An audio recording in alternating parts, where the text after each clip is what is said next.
Hello everyone, welcome to my channel Book Planet. From today we'll start a book Think and Grow Rich series chapter by chapter. So today we'll start a first topic, a chapter which is named as Introduction, the Power of Thought. But before that, please subscribe to our channel for more updates. Introduction, the Power of Thought. The man who thought his way into partnership with Thomas Alva Edison. Truly, thoughts are things, and powerful things at that, when they are mixed with the fineness of purpose, persistence, and a burning desire for their translation into riches or other material objects. A little more than 30 years ago, Edwin C. Barnes discovered that how true it is that men really do think and grow rich. Little, beginning with a burning desire to become a business associate of the great Edison. One of the chief characteristics of Barnes' desire was that it was definite. He wanted to work with Edison, not for him. Observe carefully the description of how he went about translating his desire into reality, and you will have a better understanding of the 13 principles which lead to riches. When this desire or the impulse of thought first flashed into his mind, he was in no position to act upon it. Two difficulties stood in his way. He did not know Mr. Edison, and he did not have enough money to pay his railroad fare to Orange, New Jersey. These difficulties were sufficient to have discouraged the majority of men from making any attempt to carry out the desire. But he was no ordinary desire. He was so determined to find a way to carry out his desire that he finally decided to travel by blind baggage rather than he defeated. To the uninitiated, this means that he went to East Orange on the freight train. He presented himself at Mr. Edison's laboratory and announced he had come to go into business with the inventor. In speaking of the first meeting between Barnes and Edison, years later, Mr. Edison said, "He stood there before me looking like an ordinary tramp, but there was something in the expression of his face which conveyed the impression that he was determined to get what he had come after. I had learned from years of experience with men that when man really desires a thing so deeply that he is willing to stake his entire future on a single turn of the wheel in order to get it, he is sure to win. I gave him the opportunity to ask for, because I saw he had made up his mind to stand by until he succeeded. Subsequent events proved that no mistake was made. Just what young Barnes said to Mr. Edison on what occasion was far less important than that which he thought. Edison himself said so. It could not have been the young man's appearance which got him his start in the Edison's office, for that was definitely against him. It was what he thought that counted. If the significance of this statement could be conveyed to every person who reads it, there would be no need for the remainder of the book. Barnes did not get his partnership with Edison on his first interview. He did not get a chance to work in the Edison's office at a very nominal wage, doing work that was unimportant to Edison but most important to Barnes, because it gave him an opportunity to display his merchandise where his intended partner could see it. Months went by. Apparently, nothing happened to bring the coveted goal which Barnes had set up in his mind as his definite major purpose, but something important was happening in Barnes' mind. He was constantly intensifying his desire to become the business associate of Edison. Psychologists have correctly said that when one is truly ready for a thing, it puts in its appearance. Barnes was ready for a business association with Edison. Moreover, he was determined to remain ready until he got that which he was seeking. He did not say himself, well, what's the use?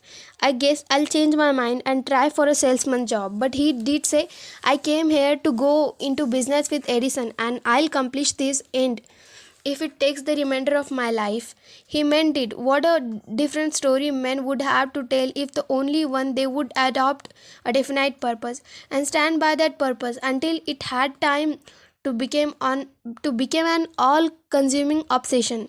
Maybe young Barnes did not know it at the time, but this bulldog determination, his persistence in standing back of a single desire, was destined to mouth down all oppositions and bring him the opportunity he was seeking.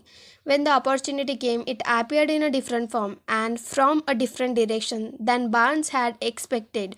That is one of the tricks of opportunity. It has a sly habit of slipping in by the back door, and often it comes disguised in the form of misfortune or temporary defeat. Perhaps this is why so many fail to recognize opportunity. Mr. Edison had just perfected a new office device known at that time as the Edison dictating machine, now the Ediphone. His salesmen were not enthusiastic over the machine. They did not believe it could be sold without a great effort. Barnes saw his opportunity. It had crawled in quietly, hidden in a queer looking machine which interested no one but Barnes and the inventor. Barnes knew he could sell the Edison dictating machine. He suggested this to Edison and promptly got his chance. He did sell the machine. In fact, he sold it so successfully that Edison gave him a contract to distribute and market it all over the nation. Out of that, business association gave the slogan "Made by Edison and installed by Barnes." The business alliance has been in operation for more than 30 years. Out of it, Barnes has made himself rich in money, but he has done something infinitely greater. He has proved that one really may think and grow rich. How much actual cash that original desire of Barnes has been worth to him, I have no way of knowing. Perhaps it has brought him $2 or $3 million, but the amount, whatever it is, becomes insignificant when compared with the greatest asset he acquired in the form of definite knowledge that an intangible impulse of thought can be transmuted into its physical counterpart by the application of known principles. Barnes literally thought himself into a partnership with a great Edison. He thought himself into a fortune. He had nothing to start with except the capacity to know what he wanted and the determination to stand by that desire until he realized it. He had no money to begin with. He had but little education. He had no influence, but he did have initiative, faith, and the will to win. With these intangible forces, he made himself number one man with the greatest inventor who ever lived. Now, let's take a look at a different situation and study a man who had plenty of tangible evidence of riches but lost it because he stopped 3 feet short of the goal he was seeking. 3 feet from gold. One of the most common causes of failure is the habit of quitting when one is overtaken by temporary defeat. Every person is guilty of these mistakes at one time or another. An uncle of R.U. Darby was caught by the gold fever in the gold rush days and went west to dig and grow rich. He had never heard that more gold has been mined from the brains of men than has ever been taken from the earth. He staked a claim and went to work with pick and shovel. The going was hard, but his lust for gold was definite. After weeks of labor, he was rewarded by the discovery of the shining ore. He needed machinery to bring the ore to the surface. Quietly, he covered up the mine, retraced his footsteps to his home in Williamsburg, Maryland, told his relatives and a few neighbors of the strike. They got together money for the needed machinery, had it shipped. The uncle and the Darby went back to the mine. The first car of ore was mined and shipped to the smelter. The returns proved that they had one of the richest mines in Colorado. A few more cars of that ore would clear the depths, then would come big killing in profits. Down went the drills, up went the hope of Darby and uncle. Then something happened. The vein of gold ore disappeared. They had come to the end of the rainbow and the pot of gold was no longer there. They drilled on, desperately trying to pick up the vein again, all to no avail. Finally, they decided to quit. They sold the machinery to a junk man for a few $100s and took the train back home. Some junk men are dumb, but not this one. He called in a engineer to look at the mine. and do a little calculating. The engineer advised that the project had failed because the owners were not familiar with fault lines.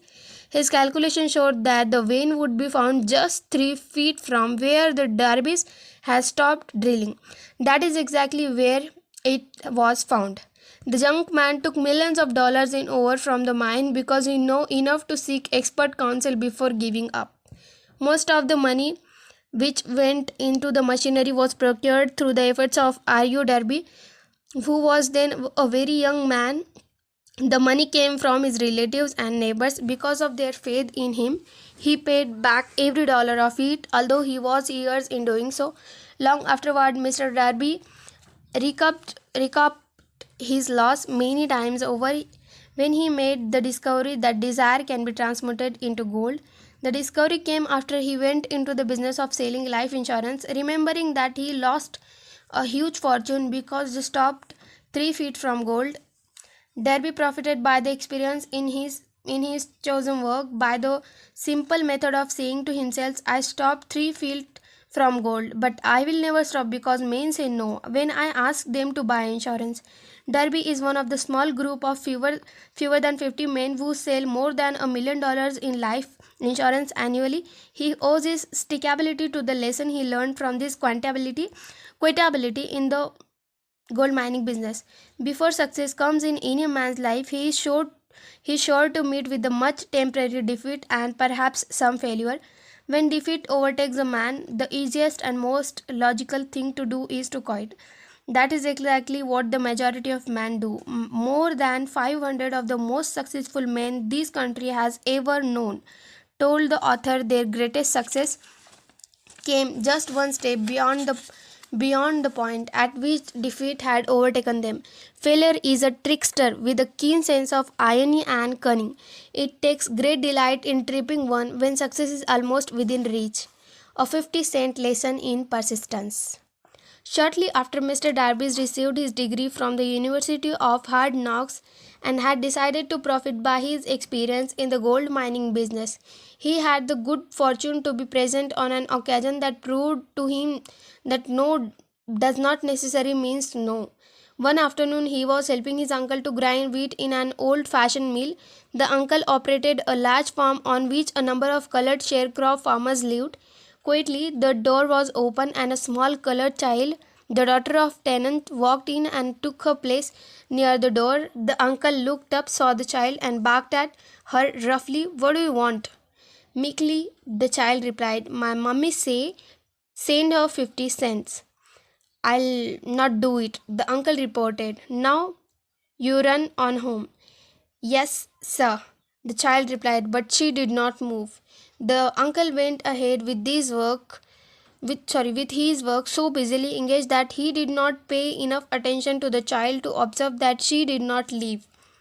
When he looked up and saw her still standing there, he yelled at her, I told you to go on home. Now go, or I'll take a switch to you. The little girl said, Yes, sir, but she did not budge an inch. The uncle dropped a sack of grain he was about to pour into the mill hopper, picked up a barrel stave, and started toward the child with an expression on his face and that indicated trouble. Darby held his breath. He was certain he was about to witness a murder. He knew his uncle had a fierce temper. He knew that colored children were not supposed to defy white people in that part of country. When the uncle reached the spot where the child was standing, she quickly stepped forward one step, looked up into his eyes, and screamed at the top of her shrill voice, My mummy gotta have that 50 cents. The uncle stopped, looked at her for a minute, then slowly let the barrel stave on the floor, put his hand in his pocket, took out half a dollar and gave it to her. The child took the money and slowly backed toward the door, never taking her eyes off the man whom she had just conquered. After she had gone, the uncle sat down on a box and looked out the window into space for more than 10 minutes. He was pondering with a F over the whipping he had just taken. Mr. Darby too was doing some thinking. That was the first time in all his experience that he had seen a colored child deliberately master an adult white person. How did she do it? What happened to his uncle that caused him to lose his fierceness and become a docile as a lamb? What strange power do this child use that made her master over the superior? These and other similar questions flashed into Darby's mind, but he did not find the answer until years later when he told me the story. Strangely, the story of this unusual experience was told to the author in the old mill, on the very spot where the uncle took his whipping. Strangely, too, I had devoted nearly a quarter of the century to the study of power which enabled an ignorant, illiterate colored child to conquer an intelligent man. As we stood there is in that musty old mill, Mr. Darby repeated the story of the unusual consequent conquest and finished by asking, "What can you make of it? What strange power did that child use that so completely whipped my uncle?" The answer to his question will be found in the principles of described in this book. The answer is full and complete. It contains details and instructions sufficient to enable anyone to understand and apply the same force which the little child accidentally stumbled upon. Keep your mind alert and you'll observe exactly what strange power came into the rescue of the child. You will catch a glimpse of this power in the next chapter. Somewhere in the book, you will find an idea that will quicken your receptive powers and place at your command for your own benefit this same irresistible power. The awareness of this power may come to you in the first chapter, or it may flash into your mind in some subsequent chapter. It may come in the form of single idea, or it may come in the nature of a plan or a purpose. Again, it may cause you to go back into your past experience of failure or defeat and bring to the surface some lesson by which you can regain all that you lost through defeat. After I had described to Mr. Darby the power unwittingly used by the little colored child, he quickly retraced his 30 years of experience as a life insurance salesman and frankly acknowledged that his success in that field was due in no small degree to the lesson he had learned from the child. Mr. Darby pointed out every time a prospect tried to know me out without buying, I saw that child standing there in the old mill, her big eyes glaring in defiance, and I said to myself, I have got to make this sale. The better portion of all sales I have made were made after people said no. He recalled too his mistake in having stopped only 3 feet from gold, but he said that experience was a blessing in disguise. It taught me to keep on keeping on, no matter how hard the going may be, a lesson I needed to learn before I could succeed in anything. The story of Mr. Darby and his uncle, the colored child, and the gold mine doubtless will be read by hundreds of men who make their living by selling life insurance. And to all of these, the author wishes to offer the suggestion that Darby owes to these two experiences his ability to sell more than $1 million of life insurance every year. Life is strange and often imponderable. Both the success and the failures have their roots in simple experiences. Mr. Darby's experiences were commonplace and simple enough, yet they held the answer to his destiny in life. Therefore, they were as important to him as life itself. He profited by these two dramatic experiences because he analyzed them and found the lessons they taught. But what of the man who has neither the time nor the inclination to study failure in search of knowledge that may lead to success? Where and how he to learn the art of converting defeat into stepping stones to opportunity? In answer to this question, this book was written. The answer called for a description of 13 principles, but remember, as you read, the answer you may be seeking to the question which have caused you to ponder over the strangeness of life may be found in your mind through some idea, plan, or purpose which may spring into your mind as you read. One sound idea is all that one needs to achieve success. The principle described in this book contains the best and the most practical of all that is known concerning ways and means of creating useful ideas. Before we go any further in our approach to the description of this principle, we believe you are entitled to receive This important suggestion, when riches begins to come, they come so quickly in such great abundance that one wonders where they have been hiding during all those lean years. This is an astounding statement that all the more so when we take into consideration the popular belief that riches come only to those who work hard and long. When you begin to think and grow rich, you will observe that riches begin with a state of mind, with definiteness of purpose, with little or no hard work. You and every other person ought to be interested in knowing how to acquire the state of mind which will attract riches. I spent 25 years in research analyzing more than 25,000 people because I too wanted to know how wealthy men become that way. Without that research, this book could not have been written. Here, take a notice of very significant truth. The business depression started in 1929 and continued on all time record of destruction until some time after President Roosevelt entered office. Then the depression began to fade into nothing less. Just as an electrician in a theater raises the light, so gradually the darkness is transmitted into light before you realized it. So did the spell of fear in the minds of people gradually fade away and become faith. Observe very closely. As soon as you master the principle of this philosophy and begin to follow the instructions for applying those principles, your financial status will begin to improve and everything you touch will begin to transmute itself into an asset for your benefit. Impossible? Not at all. One of the main weaknesses of mankind is the average man's familiarity with the word impossible. He knows all the rules which will not work. He knows all the things which cannot be done. This book was written for those who seek the rules which have made others successful and are willing to stake everything on those rules. A great many years ago, I purchased a fine dictionary. The first thing I did with it was to turn the word impossible and neatly clip it out of the book. That would not be an unwise thing for you to do. Success comes to those who become success conscious. Failures comes to those who indifferently allow themselves to become failure conscious. The object of this book is to help all who seek it to learn the art of changing their minds from failure consciousness to success consciousness. Another weakness found in altogether too many people is the habit of measuring everything and everyone by their own impression and beliefs. Some who will read this will believe that no one can think and grow rich.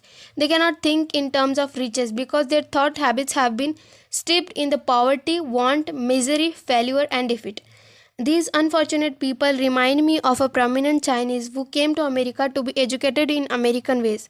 He attended the University of Chicago. One day, President Harper met this young Oriental on the campus, stopped to chat with him for a minute, and asked what had impressed him as being the most noticeable characteristic of the American people. Why, the chairman exclaimed, the queer slant of your eyes. Your eyes are of slant. What do we say about the Chinese? We refuse to believe that which we do not understand. We foolishly believe that our own limitations are the proper measure of limitations. Sure, the other fellow's eyes are off slant because they are not the same as our own. Millions of people look at the achievements of Henry Ford after he has arrived and envy him because of his good fortune or luck or genius or whatever it is that they credit for Ford's fortune. Perhaps one person in every 100,000 knows the secret of Ford's success, and those who do know are too modest or too reluctant to speak of it. Because of its simplicity, a single transaction will illustrate the secret perfectly. A few years back, Ford decided to produce his now famous V8 motor. He chose to build an engine with the entire 8 cylinders cast in one block and instructed his engineers to produce a design for the engine. The design was placed on a paper, but the engineers agreed to a man that it was simply impossible to cast an 8-cylinder gas engine block in one piece. Ford said, produce it anyway. But they replied, it's impossible. Go ahead, Ford commanded, and said, and stay on the job until you succeed, no matter how much time is required. The engineers went ahead. There was nothing else for them to do. If they were to remain on the Ford staff, 6 months went by and nothing happened. Another 6 months passed and still nothing happened. The engineers tried every conceivable plan to carry out the orders, but the things seemed out of the question is impossible. At the end of the year, Ford checked with his engineers and again they informed him they had found no way to carry out his orders. Go right ahead, said Ford. I want it and I'll have it. They went ahead, and then, as if by a stroke of magic, the secret was discovered. The Ford determination had won once more. This story may not be described with a minute accuracy, but the sum and substance of its correct deduce from it. You who wish to think and grow rich, the secret of Ford millions of you can. You'll not have to look very far. Henry Ford is a success because he understands and applies the principles of success. One of these is desire, knowing what one wants. Remember this Ford story as you read and pick out the lines in which the secret of his stupendous achievement has been described. If you can do this, if you can lay your finger on the particular group of principle which made Henry Ford rich, you can equal his achievements in almost any calling for which you are suited.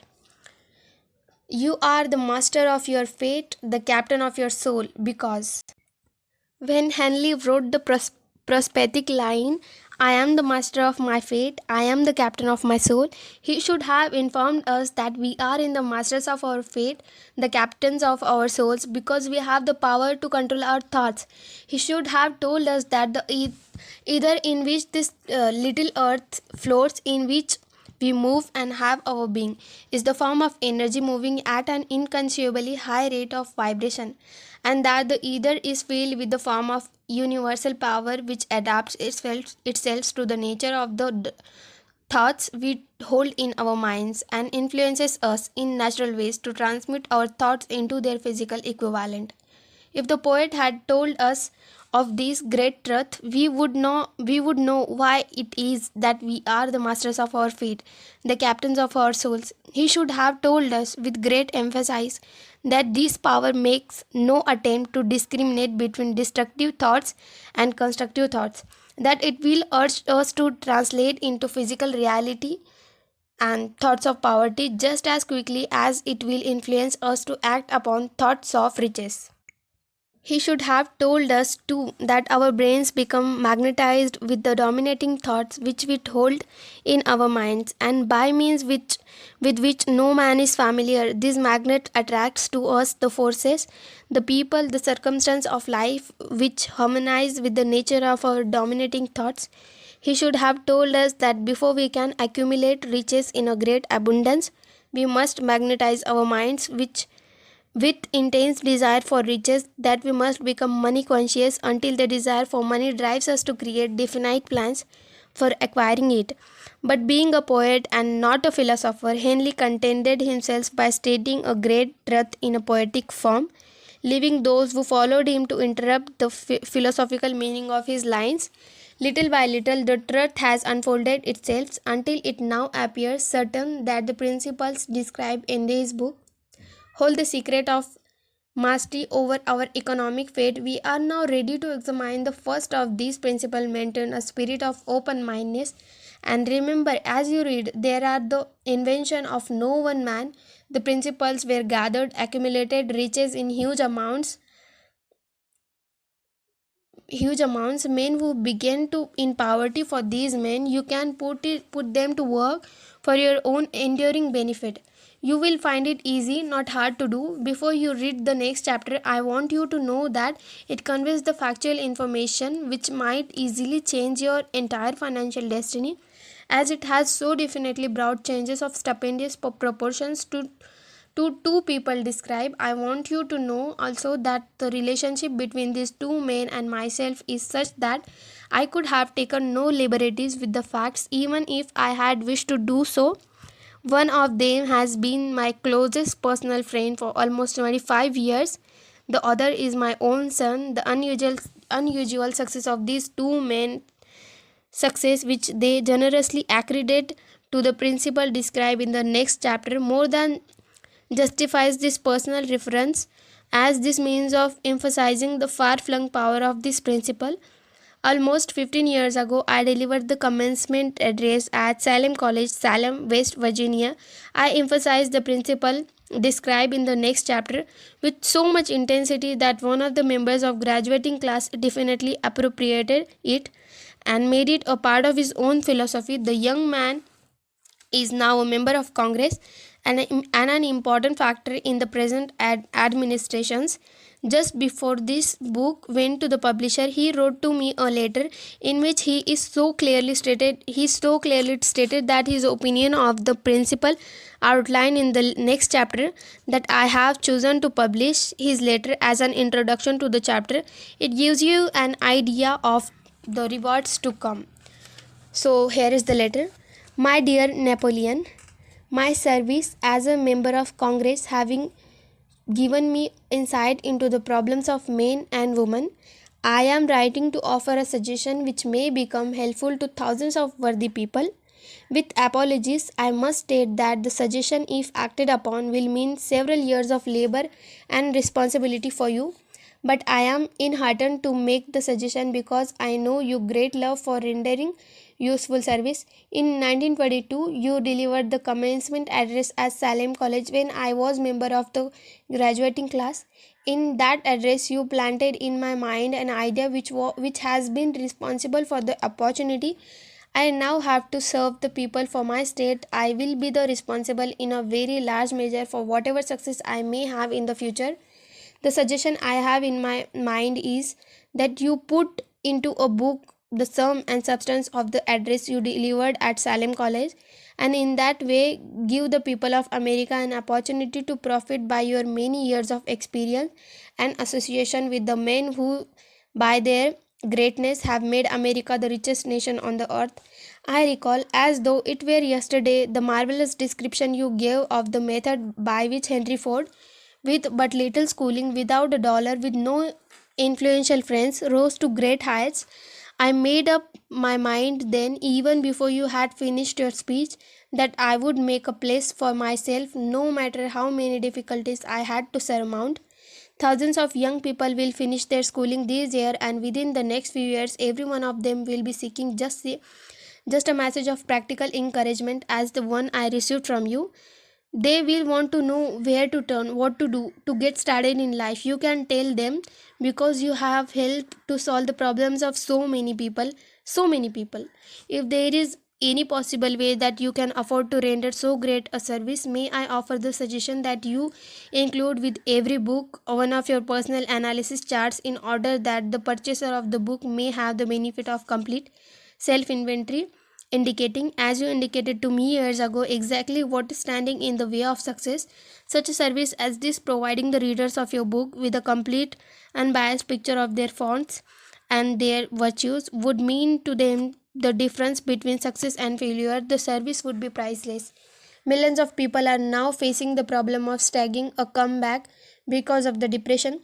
And I speak from personal experience when I say I know these earnest people would welcome the opportunity to tell you their problems and receive your suggestion for the solution. You know the problems of those who face the necessity of beginning all over again. There are thousands of people in America today who would like to know how they can convert ideas into money. People who must start at scratch without finances and recoup their losses. If anyone can help them, you can. If you publish the book, I would like to own the first copy that comes from the press, personally autographed by you. With best wishes, believe me, cordially yours, Jennings Randolph. So, friends, first chapter is over. So, if you like the video, just like, share.